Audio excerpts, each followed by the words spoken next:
तो अलगर्ज के पाकिस्तान इन तमाम शोबों के अंदर बहुत खुद कफील है।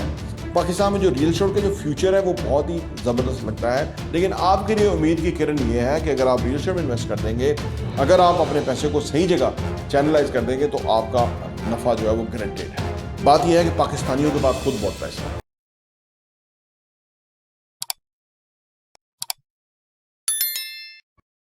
बिस्मिल्लाहिर्रहमानिर्रहीम, अस्सलाम वालेकुम रहमतुल्लाहि व बरकातहू। मेरा नाम अहमद अकील है, आप देख रहे हैं प्रॉपर्टी टीवी। मैं हमेशा कहता हूँ पाकिस्तान फुल ऑफ रिसोर्सेज है। पाकिस्तान के पास बहुत सारे वसाइल हैं, यहाँ लोगों के पास पैसा है, यहाँ पे इकनॉमिक एक्टिविटीज़ जो है वो चलती हैं।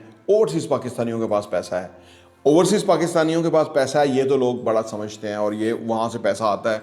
इमरान खान साहब के दौर में 31 अरब डॉलर जो है वो एक साल में पैसा आया था, और उसके बाद अभी कोई 20 अरब डॉलर तक आ रहा है, 18, 19, 20 तक रहता है। ये 10-12 अरब डॉलर कम है। वैसे आसिफ अली जरदारी तो कह रहे हैं कि 15 से 20 अरब डॉलर का पाकिस्तान को नुकसान हुआ है ये रजीम चेंज करने का, और सबसे आगे आगे वही बंदा रजीम चेंज करने वाला था। लेकिन बहरहाल वो एक पाकिस्तानियों को सोचने की बात है। बात यह है कि पाकिस्तानियों के पास खुद बहुत पैसा है। देखिए पाकिस्तानियों के पास किस तरह से पैसा है। मेरा तलक सियालकोट से है। मैं अगर सियालकोट देखूँ तो वहाँ पे जो है ना वो बेसिकली स्पोर्ट्स गुड और सर्जिकल आइटम और इस तरह की चीज़ें बनती हैं, वो एक्सपोर्ट होती हैं, बाहर से पैसा आता है सियालकोट में। अच्छा, गुजरांवाला की बात करूँ तो पाकिस्तान का जो बहुत बड़ा लोकल इंडस्ट्री नीड है वो गुजरांवाला फुलफिल करता है। फैसलाबाद जाएँ तो फैसलाबाद कपड़ों की बहुत बड़ी मार्केट है, और अलगर्ज हर शहर जो है उसमें एक इकनॉमिक एक्टिविटी बहरहाल अपनी जगह है और वहाँ से पैसा जनरेट होता है। जो बहुत बड़ा एक चंक है ना पैसे का, जब वो आता है और रियल एस्टेट भी महंगा होता है, वो एग्रीकल्चर है। पाकिस्तान में एग्रीकल्चर जो है उसके अंदर जैसे अभी उसकी चावल की फसल आएगी, गंदम की फसल आती है, ये बड़ी फसलें हैं, कपास वगैरह, तो उस वक्त ज़मींदारों के पास बहुत पैसा आता है और वो पैसे को वो फिर शहरों में इन्वेस्ट करते हैं, वो घर बनाते हैं, अदर इन्वेस्टमेंट करते हैं, शादियां करते हैं, बहुत बड़ी इकॉनमी पाकिस्तान की चलती है। तो अलगर्ज के पाकिस्तान इन तमाम शोबों के अंदर बहुत खुद कफील है। फिर जो एग्रीकल्चर भी पैसा देती है, लेकिन इसके अलावा जो ये हाउसिंग सारा सेक्टर है इसके अंदर भी पैसा बाहर से आ रहा है, और फिर पैसा जो जनरेट होता है, जो वेल्थ जनरेशन होती है, वो भी पाकिस्तान में पैसा इन्वेस्ट होता है।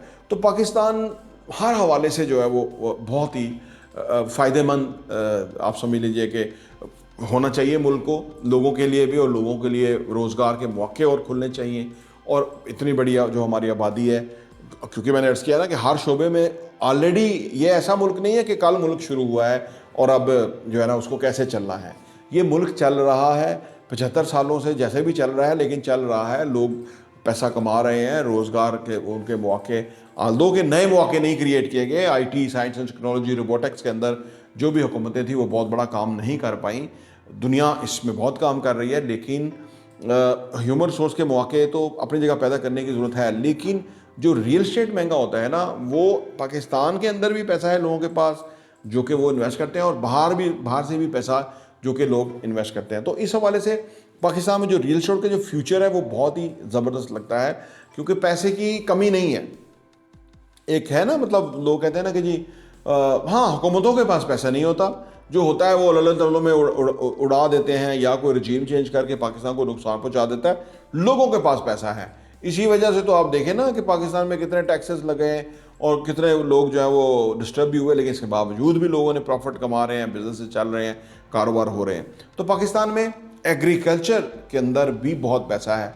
लेकिन यहाँ एक इम्पॉर्टेंट पहलू ये है कि अगर एग्रीकल्चर को थोड़ी तवज्जो दी जाए, इमरान खान साहब के दौर के अंदर ही बड़ी प्रेजेंटेशन हुई थी, और ये हम एग्रीकल्चर करेंगे। फिर ये जो इस वक्त के आर्मी चीफ हैं वो खुद एग्रीकल्चर के ऊपर काम कर रहे हैं। अगर एग्रीकल्चर को हम डबल भी करने में कामयाब हो जाए तो पाकिस्तान के लिए वसाइल कई गुना बढ़ जाते हैं, आमदनी कई गुना बढ़ जाती है। क्योंकि अगर एग्रीकल्चर को ग्रो करके बड़े ज़मींदारों को टैक्स भी लिया जाए तो गवर्नमेंट की आमदनी भी बढ़ सकती है। तो बहुत कुछ है जो पाकिस्तान के अंदर है, जो होने वाला है, जो कि होने की ज़रूरत है। लेकिन आपके लिए उम्मीद की किरण ये है कि अगर आप रियल एस्टेट में इन्वेस्ट कर देंगे, अगर आप अपने पैसे को सही जगह चैनलाइज कर देंगे, तो आपका नफ़ा जो है वो गारंटेड है। प्रॉपर्टी टीवी देखने का बहुत बहुत शुक्रिया।